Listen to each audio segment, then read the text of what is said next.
this lecture series for all new participants.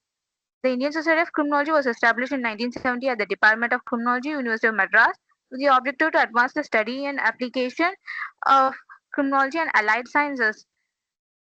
Over the decade, the ISC has grown into a national professional body with over 2,200 members across various fields of criminology, law, and sociology, playing a vital role in shaping criminological thought in India throughout organizations of All India Criminology Conferences, publications of the Indian Journal of Criminology, and conducting various academic programs through its affiliated institutions. The Crime Justice Society Dialogues Lecture Series is envisioned as a bi-weekly academic platform, bringing together scholars from across the world with an aim to reconnect students and early career scholars with theories and comparative perspectives, with remaining attentive to contemporary realities. I would now like to place on record my sincere gratitude to the leadership of Indian Society of Criminology for their constant encouragement and support for this initiative, particularly Dr. N.K. Chakrabarti, President ISC, Dr. Madhav Somasundaram, Chairperson ISC, Dr. M.D. Alan Selvakumar, Secretary ISC, and all other office bearers of the Society, whose guidance and trust have made this lecture series possible. I would also take this moment to thank Dr. N.K. Chakrabarti, President ISC, for gracing, gracing his presence in this occasion. Thank you, sir, for joining this lecture series. And once again, I welcome all of you to this lecture and sincerely thank our speaker, Dr. Heru Susetio, for agreeing to be part of this journey. Dr. Heru Susetio is an assistant professor at Faculty of Law University, Indonesia, Jakarta. He is also the chairman of the Center of Islam and Islamic Law at Faculty of Law Universitas Indonesia since 2015. He pursued law from Universitas Indonesia and Northwestern Law School and a PhD in Human Rights and Peace Studies from Mahidol University, Thailand. In addition to contributing to various literatures on the topic of Zakat affairs, human rights, victimology, terrorism, and international criminal law, Dr. Susetio is also the editor-in-chief of Jurnal Hukum dan Pembangunan, that is Journal of Law and Development, and Journal of Islam and Islamic Law Studies. Dr. Susetio's expertise spans human rights law, Islamic law, criminology, victimology, and law and social work. With that, I once again thank you all for joining us today. I also kindly request all participants to mark the attendance by filling out the Google form shared in the chat box to facilitate the issuance of certificates. I now invite Dr. Heru Susetio to take the session forward. Over to you, Dr. Heru.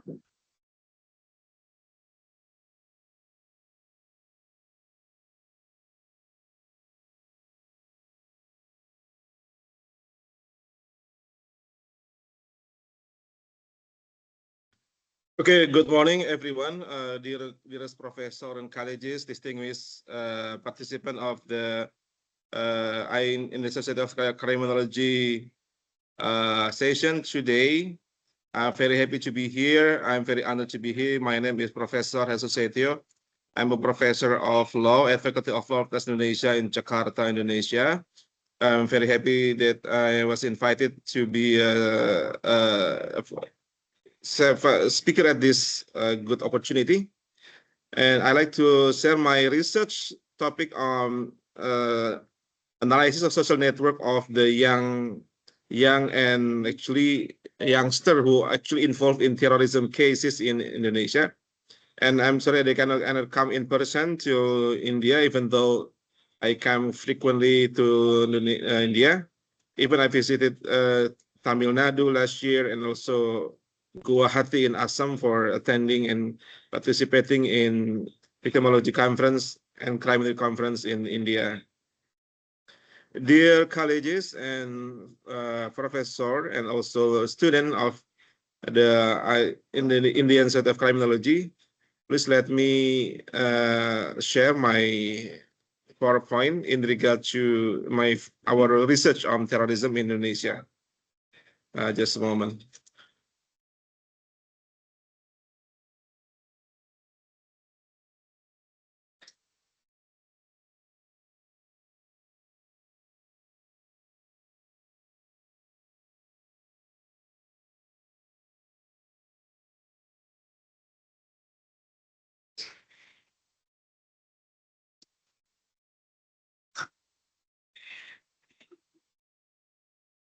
Can everyone see the slide?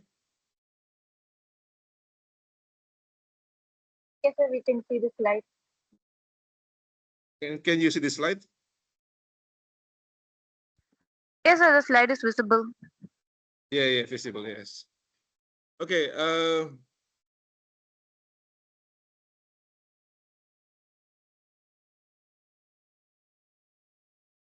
so the topics on analysis of social network and peer contagion in terrorism-related offenses in Indonesia. Actually, I have conducted this research with Dignity in Copenhagen, Denmark, along with my colleagues in Indonesia, supported by Botan Foundation in Switzerland. My colleagues actually Morten K. Andersen from Wallenberg, Sweden, in Europe, and then Raisa Suci Arimbi from Stas Indonesia in Jakarta, and Serena Sarjiwang from Dignity Denmark in Copenhagen. The topic is about the analysis of social networks and peer contagion in terrorism-related offenses in Indonesia. And the research context and problems, actually, it covers the internet and social media which have expanded the reach of extremist network. And there are young people up to 35 years old are particularly susceptible to peer influence and online radicalization. So because this is the digital era, a lot of people actually connected to social media, even they spend a lot of time on this in front of the screen, more than 10 hours a day. They are actually exposed to screening in front of the laptop or cell phone or tablet and any other things related to screening. So young people are very vulnerable. And in case of Indonesian situation, high internet and social media penetration actually clearly penetrated among the youth. And the recent history of youth involvement in terrorism in case of Indonesia, not just in digital way, but also in conservative way. And there are state efforts to block extremist content online, but this is not always succeeded. There are a lack of program conducted by the government to block the extremist content. And our research gap is the need to understand the non-linear, socially embedded processes of engagement or disengagement. Our research objectives are to examine the role of social network and peer contagion in terrorism recruitment and disengagement in Indonesia, how to analyze how digital platforms facilitate the spread of extremist ideologies, and to explore the pathways into and out of violent extremism based on first-hand account, and to provide evidence-based recommendation for prevention and intervention policies. So our major research goal is to examine the role of social network and peer contagion in the terrorism recruitment and disengagement in Indonesia. Our theoretical framework is regarding the peer contagion. The definition of peer contagion is the spread of behavior, attitudes, and emotion within the social group.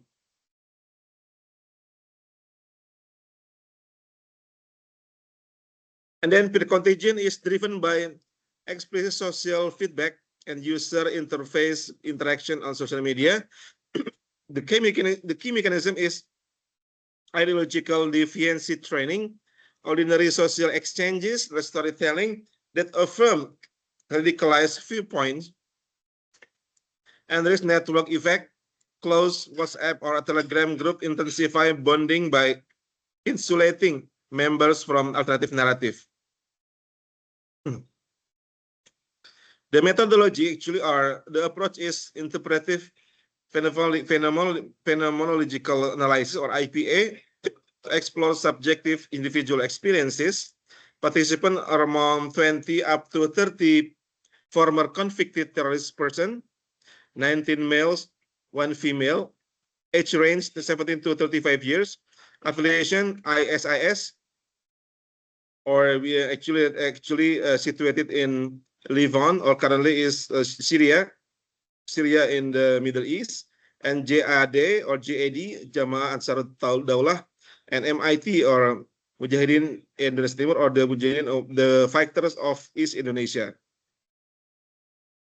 sampling snowball, peer referral technique to reach hard-to-reach communities, data collection, in-depth interview in 2023 up to 2025 by recording, transcribe, and analyze thematically. So we invited the former inmates to our campus, and we arranged the FGD, focus discussion, and we record and transcribe their testimony, and we get the ethical clearance from the Faculty of Psychology.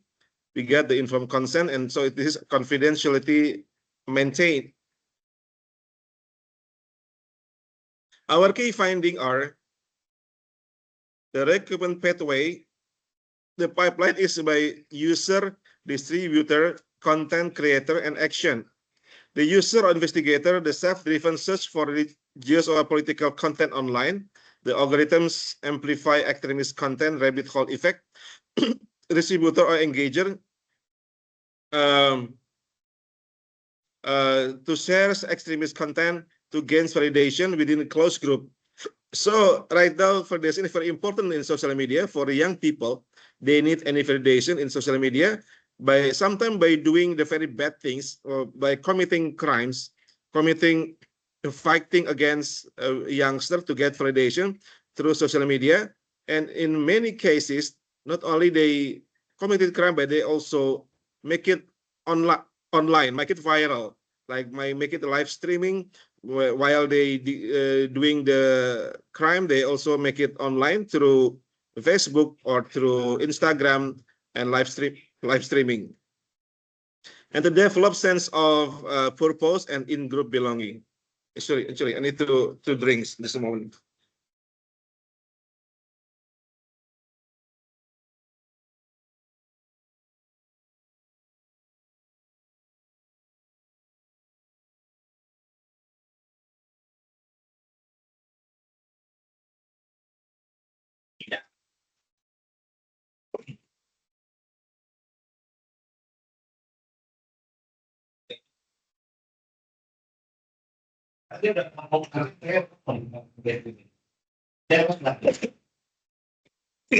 Okay, so the role of distributor or engager to share extremist content to gain validation within the closed group and to develop sense of purpose and in-group belonging, and the role of content creator to create an original propaganda, takes on leadership roles, AG Amir or Imam or the leader, that the violence is framed as a religious duty and heroic sacrifice. One of our interviewee, EFN, 34 years old, mentioned that, I believe that by spreading this information was the same as spreading the truth. They believe that information is true. They need to spread the information all over the world through social media. Our another key finding is the role of digital platform. They use the platform used like Facebook, WhatsApp, Telegram, and encrypted chats. Mechanism, algorithmic visibility. Networks monitor online activity to target youth who are active in religious or political discussion. And also they conduct initial engagement by often begins with curiosity or an invitation to a study group rather than deep doctrinal commitment.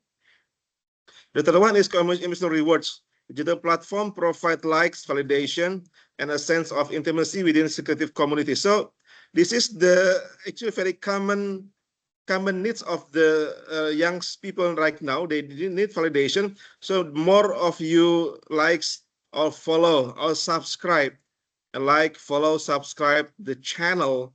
They will be more than happy to put more pictures or more video to get more engagement and validation from the social media people or from the netizen. There are also the blurred boundaries that online interaction transition to offline meetings and action. At the past, people need to meet offline, and right now online interaction actually is quite more than enough to offline meeting than to offline meeting and action. So from social media, I met people who thought the same way. We formed an underground movement, according to our interviewee, namely ASH, 32 years old. He mentioned that from social media, I met people who thought the same way. We formed an underground movement. So they met each other through social media. They met sort of from offline turned to be from online turned to be offline. From internet communication, they turned into direct communication and meet in one place and another place and conducting violent activities. Another key findings are peer contagion in action. The social bonds over ideology. Initial attraction is often about belonging, friendship, and identity. So the social bond actually is very important. That initial attraction is often about belongings. That we are in the same boat. You and I similar. That we are in the same boat. We have the same destiny. We are in the same place, same direction, same level, same target, same situation. So we are the same boat, and we are friends. We are brother and sister. We have the same identity. So this is very important. That the social bonds actually are over ideology. The mechanism actually that ideological deficiency training by conducting storytelling and shared grievances normalize extremism. So by spreading the storytelling and shared grievances normalize extremism, and also effective validation by actually accommodating emotional rewards like respect, praise for extremist expression, and conducting the secrecy and exclusivity. They come from the close group that foster loyalty and insulate from counter narrative. They actually foster loyalty among the same group and insulate from counter narrative. So they think they are the right one, the better one, the best one. The other are the other are wrong, or the other are not good. One of our interview mentioned that we felt confident in each other, that we had the same views and belief.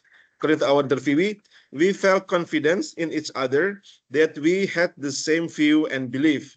So the feeling of the same destiny, the same boat, same situation, same level, actually widely spread among each other. So they will creating the social bonds among them. Another key finding is the narrative of engagement, that heroism and sacrifice, that the content often portrays violence such as cool, heroic, or a rite of passage into manhood. So if you kill somebody, if you detonate a bomb, if you kill the people, the violence will be treated as cool, as a hero or heroic, or a rite of passage into manhood. And spreading the truth, that the participants often believe that resharing propaganda was equivalent to spreading the truth, that resharing the propaganda was equivalent to spreading the truth. This is actually quite alarming and dangerous, right? We conducted research in Jakarta area, in capital city of Indonesia. We came to 3 different prisons or correctional center in West Jakarta, South Jakarta, and actually Cibubur area in the East Jakarta. And we met with different people, but most of them actually are former terrorists, former radicalized youngster, and some of them still believe that resharing propaganda was equivalent to spreading the truth. So you need to spread this one because it's part of the truth, and you need to maintain the truth and spreading the truth. And there is another thing like the oaths or the bay'ah. Social media interaction often led to in-person meetings and formal oaths to the organization. So once first you met online, and then you will be invited to meet offline, and you will provide formal oaths to the organization through the imam or to the leader. Another key finding is this engagement of pathways. Like some people actually still stay in the organization. The other are just exit from the organization because some people thinks why they exit because that they think this illusionment with group hypocrisy of leadership and then emotional exhaustion. Many reported being tired of the narrow mindset, like the narrow mindset that view everything outside the group as wrong or togut. Um, so some of our interview mentioned that I'm so tired because they always claim that we are the right one, we are the truth, we need to spreading the truth, but actually it's not like that. And because they think that everyone instead of their group are wrong, we are the right one. Everyone instead of the group are togut. Togut in Arabic is the one who actually worship instead of the god will be called as togut. And our interview mentioned, I'm tired of seeing everything narrowly. And then cognitive dissonance from violence or loss, the psychological discomfort caused by the clash between extremist belief and life experience. These external anchors, successful disengagement is often sustained by family integration and community acceptance. There are some positive intervention like present dialogues with the police or the census ATH or religious scholars and social integration, family acceptance, employment, and new social roles, and heroic disengagement, reframing exit as a courageous act of transformation. So some people still stay there. Some people actually leave the group because they believe that they're quite tired being exploited, and because they got the intervention made by the police or religious scholar, and because the family acceptance, and they get the new employment or new social role. Therefore, my colleagues here, my distinguished professor and participant, and if we deal with the former inmates, we need to actually integrate the social integration. We need to offer the inmates with the family acceptance. The family must accept and must over the kindness, so they will get they will think that we are actually still being loved with our family, and they will get the job easily and the new social. Otherwise, they will be back. They will go back to another crime. They will commit another crime, and they will become recidivists. Therefore, the social integration is very important. Also, heroic disengagement, reframing exit as a courageous act of transformation. Exit as a courageous act of transformation. So the recidivism mentioned prioritizing behavioral change by avoiding violence over total cognitive radicalization. Another thing is intervention. So sexual worker, criminologists, the police, common people, and the government, civil society, victimologists, social workers actually need to do the intervention for the former inmates. In the case of the actually there are some efforts like e.g. individualized support by conducting trauma counseling and then identity reconstruction, because some of the personality actually quite, they experience the personality disorder. They don't believe with their identity, even they don't believe with themselves. So they are problem with them their identities. They didn't know who they are.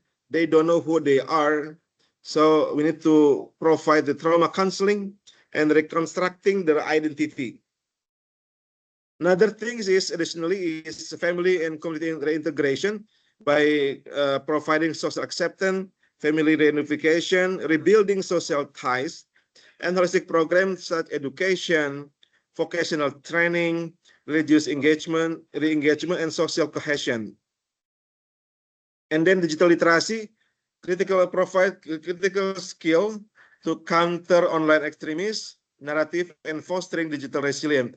Therefore, This is our main effort is how to promote, conduct, and develop digital literacy, particularly for the youngster, for the children, the skill to counter online extremist narrative and fostering digital resilience.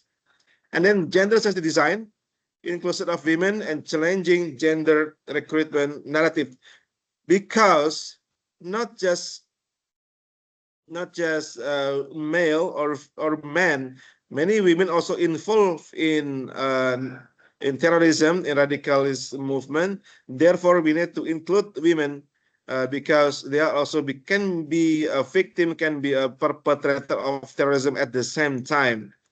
And then another approach is multi-actor collaboration. That's not just the state, but also civil society and community partnership is very important in this regard. And colleagues and friends, the conclusion is recommendation for policy and practice. We need to shift the focus. The intervention should target group norms and peer environments rather than just individual attitudes. Interventions should target group norms and peer environment rather than the group attitude, than just individual attitudes. And then economic stability, access to the livelihood and work is crucial for long-term disengagement success. This is very important because if we don't provide, if we cannot facilitate the economic stability, we cannot provide the education, the reintegration, the social bond, they will again meet with the previous group. They will meet the former group and they will engage in another crime, and then they will finally they return to the court as a perpetrator, and then they will be punished. They will get committed crime, and then will be punished, and they will go to the jail, the prison again. This is like the life cycle, like the what you call it as the vicious cycle. So why people become recidivists, why the perpetrator become recidivists, because they cannot find a job, they cannot find a friend, they cannot find a wife, they cannot find a good environment, they cannot find a social bond. Even family is not the best place to return. Family is not a place to live on. And so they meet only with their peer, their colleagues, which actually are toxic and are not really friendly, and then they will commit the crime again, like in case of terrorism, return to jail again. This is like vicious cycle. There is never-ending journey. Crime, punishment, crime, punishment, crime, punishment, social integration, and then going always repeating, like in repeating orders. And then promote digital literacy by strengthening the digital resilience that is mandatory to counter the 24/7 reach of extremist network, to integrate critical online evaluation into school curriculum. So not just in informal way, but also informal way, how to conduct the friendly value in school curricula, either informal or formal school curriculum, and to strengthen the community-based program to support pesantren, Islamic school, NGO, and local influencer to adopt gender-sensitive approaches to recognize women's role in both recruitment and in this engagement is also important, and how to reduce the stigma. So by eliminating the social stigma of ex-prisoner is vital to prevent recidivism. Because if we do not reduce the stigma or labeling problem, they will always stigmatized as a terrorist or as a prisoner, and they cannot expand their life, they cannot sustain their life, and on the other hand, they will return to the prison again because they didn't find any healthy environment, any proper environment and friendly environment to live after the prison. And extremist engagement is a social and racial process, and not just ideological. Is it a social and relational process, not just ideological? And there is peer contagion amplified by digital networks, which play a critical role both in recruitment and disengagement. And this effective intervention must be adaptive, holistic, and context sensitive. Effective intervention must be adaptive, holistic, and context sensitive. Also, the future efforts should prioritize digital resilience, positive identity building, and sustainable reintegration. So, effective interventions must be adaptive, holistic, and content sensitive. Future efforts should prioritize digital resilience, including digital literacy, and to provide to positive identity building and sustainable reintegration. Okay, this is my first presentation. There is another one. I will be quick. Just a moment.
Okay, can everyone see the slide?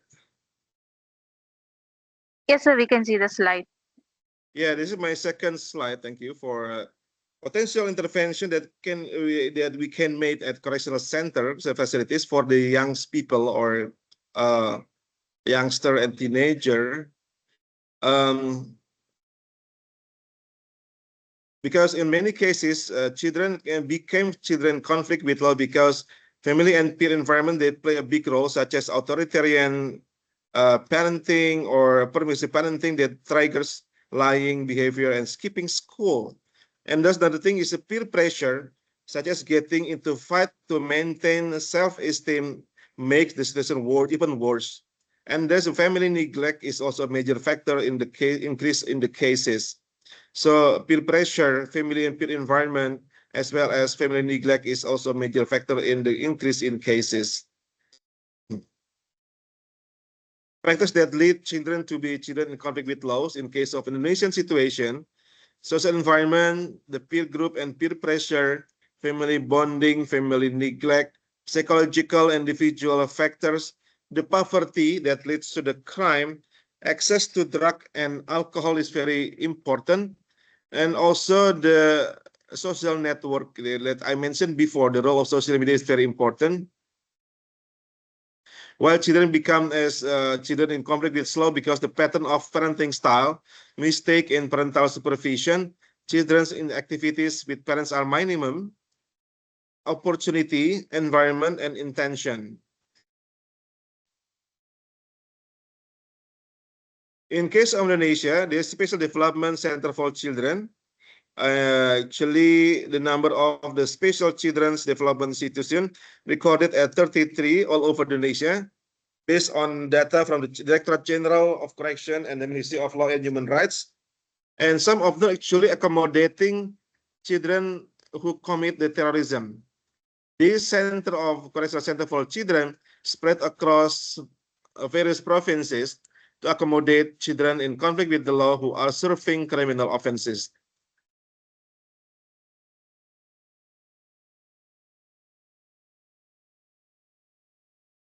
But instead of terrorism, case involving children often led to imprisonment, include theft, robbery, persecution, rape, narcotics, and group brawls, which are include minor to serious crime in the criminal code or special law. Cases of sexual violence and drugs dominate. Is data from the Ministry of Law and Human Rights showing that thousands of children are serving prison sentences as a result in 2023. And then the intervention, I'm sorry, there are many people here. What it is in juvenile care center, known as PKA, emphasize rehabilitation over punishment under the juvenile justice system law. This program aims to support the integration into society through structured guidance. So there are development program, the core interventionist types, and then the development program, education, skills training, counseling, therapeutic and family approaches, like cognitive behavioral therapy, multisystemic therapy, and family-focused intervention like functional family therapy to reduce recidivism by addressing behavior and home environment. In case of Indonesia, the BAPAS or the institution made for socialists of children provide social guidance and then restorative justice and pre or post release mentoring. Best practices for effectiveness program succeeded when individualized with credible mentors, healthcare, and community integration, and then monitoring avoid punitive measures to prioritize the child rights. And challenges like limited budget persist, but innovation in counseling both outcomes. Therefore, the challenges is reintegration to community, employment barriers, because difficult for former inmates to going back to the community and to get a job. Even for common people who are not criminal, to getting a job is difficult, and even if you are crime is more difficult. So in terms of community is difficult and employment barriers, difficult to find a job. Housing instability, difficult to find a house, very expensive, and even if you are former inmates, difficult to find a job and find the house. And there are social stigma at the same time, family issues, mental health, and adjustment. I think that's all of my presentation in regard to the social network, social media, and peer contagion of the problem with the rise of the terrorism activities in case of Indonesia, actually triggered by the social network, by social peer contagion and social media without proper digital literacy. Okay, if there is any question or any insight, any suggestion, or maybe we can exchange information or discussion, I will be free. I will be happy to share, to discuss. Thank you, and good morning India time and good afternoon Indonesia time. Thank you. Yes, sir. Thank you, Dr. Heru, very much for the insightful and thought-provoking lecture. On behalf of the Indian Society of Criminology, I sincerely thank you for sharing your time and valuable perspectives with us today. Reflections on the role of social media and terrorism recruitment while highlighting the ideological deviancy theory is thought-provoking. It is true that in an era of social media, this kind of using internet for malicious purposes all around the world, and it is important uh, as criminologists for us as well as for our students to know of this and to spread awareness. Thank you, sir. We will now open the floor for a brief interaction. Participants are kindly requested to post their questions in the chat box. We will try to take as many questions as time permits. And we also have a few questions already in the chat box. So the first question from Kanimori. Thank you, Professor. Since such research involves sensitive subjects and social networks linked to terrorism, what do you think is the safest approach for researchers to identify and recruit participants while ensuring the safety of both the participants and researcher?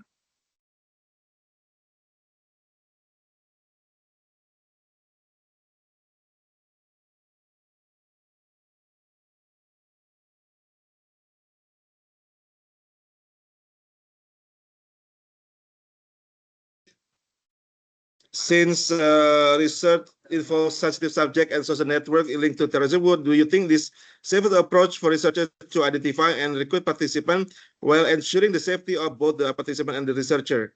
In my case, in my situation, actually, we have special approach. After we got the clearance, the ethical clearance from the faculty from the university, we need to get to approach the leader or the imam or the amir, and we got it. So once we got the imam or once we got the leader, he will open the network. So we got the referral from the leader, and the leader actually already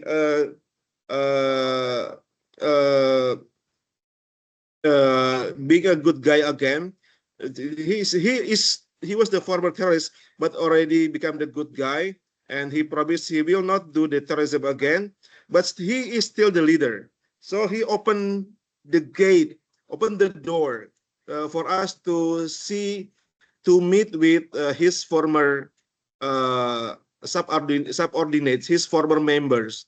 So getting such approval is difficult, but once we got the approval from the leader, the imam, we will be quite easy to get the information.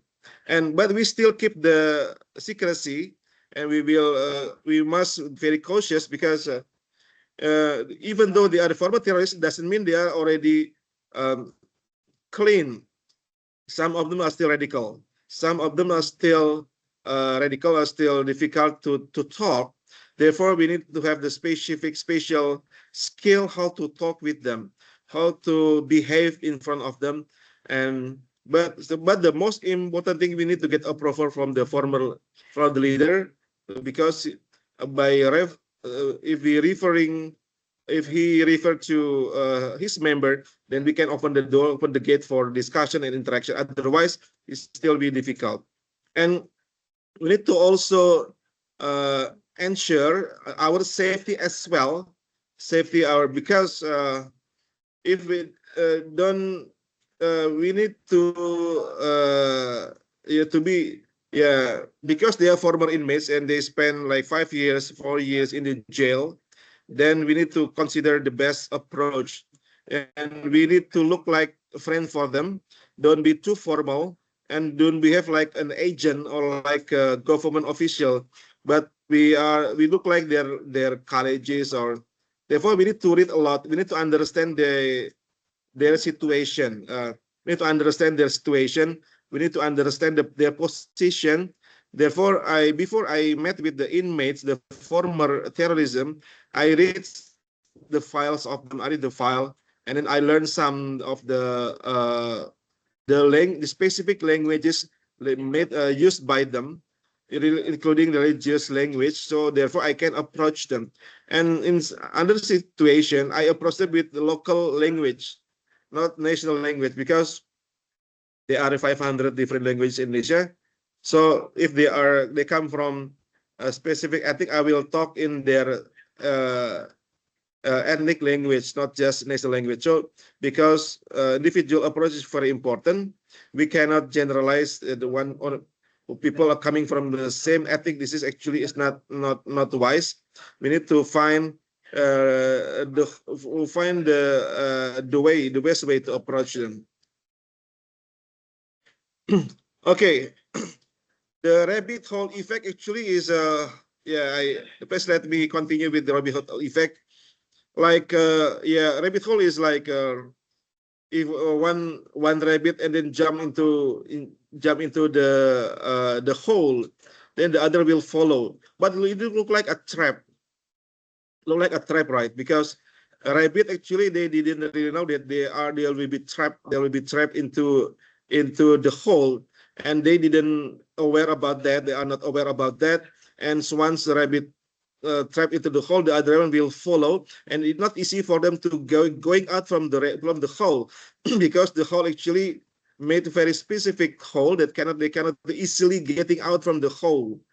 But once the rabbit jump into the hole, the other will follow them, and it's not easy for them to going out from the hole, because inside the hole there are another facilities, there are another condition. They will be indoctrinated. They will get like brainwashed.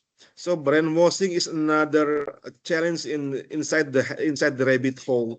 Brainwashing, indoctrination, and by selling the dream. Like in the case of ISIS, they say the dream. If you go to Syria, you will find the heaven on earth. Heaven on earth, you will find heaven on earth. And some people believe about that, and they use it as a propaganda. So now the people will come to Syria to join the ISIS without knowing that actually it's part of the trap, part of the rabbit hole. So that's why we call it as the rabbit hole. And another question from Miss, I don't know, Miss or Mr. Jiva R. From your opinion, are there cultural or social factors unique to Indonesia that influence peer contagion, or are these patterns common across different countries? Actually, the specific cultural and social factors in Indonesia are young people and children and also adults are actually exposed too much to social media. They can spend more than 10 hours a day in social media, particularly using WhatsApp, or for older generation, they will use Facebook. Younger generation, they use WhatsApp or Instagram or Line, or actually watching YouTube. Or right now is Thread, Instagram, IG. So by combating the too much over screening is very important. There is the new regulation in Asia made by Ministry of Communication that children under 16 years old cannot use social media according to the new regulation. But this is difficult because the parents actually still let the children using social media even though their age are still under 16 years old. Another thing is because many children actually faking the identity. They pretend to be more than 16 years old. So digital literacy is very important in case of Indonesia, and I also believe in other countries as well. Perhaps in Southeast Asia is Thailand, Philippines, Malaysia is famous for social media over screening, over exposure of social media. And then another thing is people here actually are not really sensitive to other people. More generally, are not really suspect people. They think everyone is good person. Everyone is nice. Even if a good person, they think this is in one of the weakness of our culture, that we always think positively. We think everyone as nice, good, great, even though actually they are not really good, they're not really great. So so the idea, like in the West, we hear the principle of don't talk to strangers. But in our case, this is not working. We always talk to the stranger, even we believe with the stranger, quite easy. So this is actually specific to Indonesian culture because people think nicely, the other people are nice, so easy for them to become the victim of crime, in particular victim of fake identity or hoax and fake identity. And then question from Mr. Sanjay: can positive networks be used in the radicalization program? Have you seen successful example where former extremists help prevent others from joining? Yes. Thank you for Mr. Sanjay. This situation also used by Indonesian anti-terrorism agency. They employ the former terrorists to combat the terrorists. So the former terrorists was collected and trained by the anti-terrorism agency to meet with the current prisoner of terrorism and to conduct the radicalization program. Conduct the radicalization program. So like by peer education, peer educator, peer approach, because it is very effective when the older generation meet with the younger generation and they talk in the same level, same situation, same pressure, and they will tell their experience that the crimes made by them actually are unfortunate and made them in difficulty, in very difficult situation. So please don't do it again. Please leave this situation. I'm the victim. I was a perpetrator. I'm a criminal. Please don't be like me. Please stay away at your place. Don't become a victim of indoctrination or brainwashing, something like that. Uh, so peer network also can be used other way around, in good way, in positive way. Instead of spreading the narrative of terrorists, it can be spread the narrative of the radicalization, or being a good citizen, being a good guy. So the example are clear, made by the anti-terrorist agency. So in many situations, they will collect, they will invite former inmates or former ex-terrorists with the current prisoner. They will talk each other in a very positive way, or sometimes the perpetrators of terrorism will meet with their victims, and this is very useful, even though difficult for victims to meet the perpetrators. But most of the perpetrators will ask for forgiveness from the victim, because in terrorism cases, between the perpetrator, the offender, and the victim, they don't know each other. They don't recognize each other, because terrorism mostly are random situation, collateral damages. They don't know the victims. So once the victim meet the perpetrators in special condition, in the special place, the victim mostly will ask, will tell what kind of the problem that I got. My life is very misery after getting the bomb, becoming as the victim. Difficult for me to find a job, because I become a different able person. I cannot read anymore. My eyes, my hand, my foot are broken. I cannot find a job, and then usually the ex-terrorist will ask for forgiveness. I'm very sorry for that, because I did the worst thing, because I didn't know what I did before, because I just got order from my imam, my leader, to do this and that and that. So please forgive me. This is quite effective, actually, quite effective. And then from Mr. or Miss Heman Sharma, do you think peer influence is more important than ideology in the early stages of radicalization among young people? I think both are important. We need to take this consider very seriously, that the peer influence actually is also important. Then also the ideology is also important. So please consider both of them are seriously and also important. One another actually are the same important things that we must taking into account. And then I don't know, Mrs. Sasang, it is wonderful research. Thank you for sharing with us, sir. Many young people today spend more time online than offline. Based on your research, do online friendship can and social media now have a greater influence on radicalization than real life peer group, or do both work together? I think right now online is more, people use the online method frequently rather than the offline.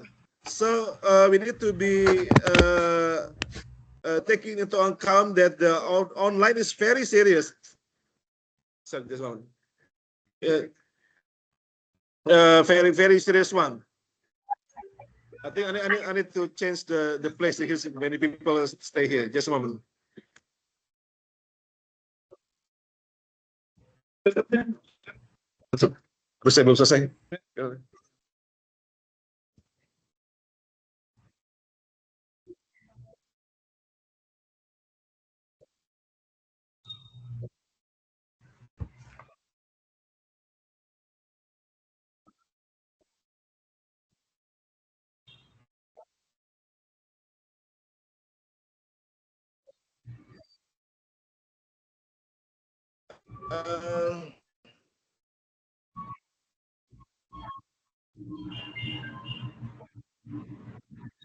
So actually, online is more than offline because people can meet their colleges, their peer group all over the world through online media instead of the offline. So the greater influence coming from the online instead of the offline. And my recommendation on the integration of student conflict of law, actually, we need to integrate the method, not just the formal way, but also the informal ways. We need to consider and include the family, the parents, the informal leaders, their or customary leaders as a government, police officer, prosecutor, judges, civil society. So we need to have the same perspective. We need to act our comprehension, understanding about children conflict of law, including that they are actually victim of, they are not just perpetrator, but they are also victim of problem, victim community. So children actually both perpetrator as well as victim of crime. And how important is this collaboration with law enforcement agencies in terrorism research, and how can young researchers build such personal relationship? Actually, the law enforcement agency actually are in case of Indonesia, they not just arresting people, prosecuting people, they also connect such as the rehabilitation program. And let's what I said before, in some program they try to facilitate the meeting program between the inmate and the victim, between the former terrorist and the victims, and they are successful because the ex-terrorism will asking for forgiveness from the victims, and they will be radicalized. But again, this is not because you cannot and people will be only in one or two situation. One meeting, two meeting, three will make them become a good guy. This is just must be sustainable, must be conducted sustainably and seriously. We cannot expect people to be a good guy only in one or two session or even. You see, we need a more serious integration program. And then the last one from Ms. Vinod Kumar, considering the significant influence of peer network on youth if offending, how can criminal justice against this balance preventive surveillance with safeguarding young people's rights and prevent? Actually, this is the challenge, how to creating the balance between preventive surveillance with safeguarding young people's right and preventing unnecessary stigmatization. This is the challenge that we had right now. We have this challenge, how to conduct the preventive measure as well as safeguarding young people's right and preventing unnecessary stigmatization. And we need to work between the government, law enforcement official, school, religious leader, universities, campus, media, and other stakeholders. We need to work hand in hand together. So we need to make it a balance between law enforcement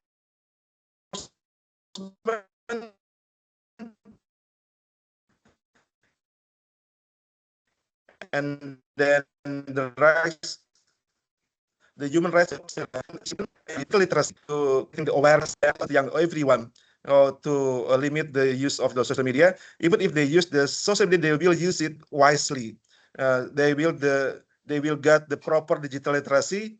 Then they don't get much exposed from social media. And two, because over screening and over access to social media will kill our community, especially the young people and children. Again, we need regulation and law enforcement to limit the use of social media only for nice thing, not to get the overexposure of crime from the people that they don't know.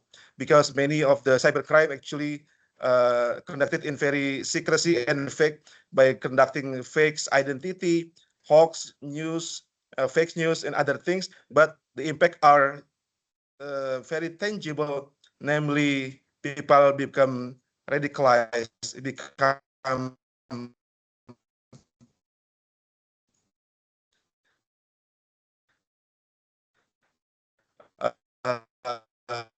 having the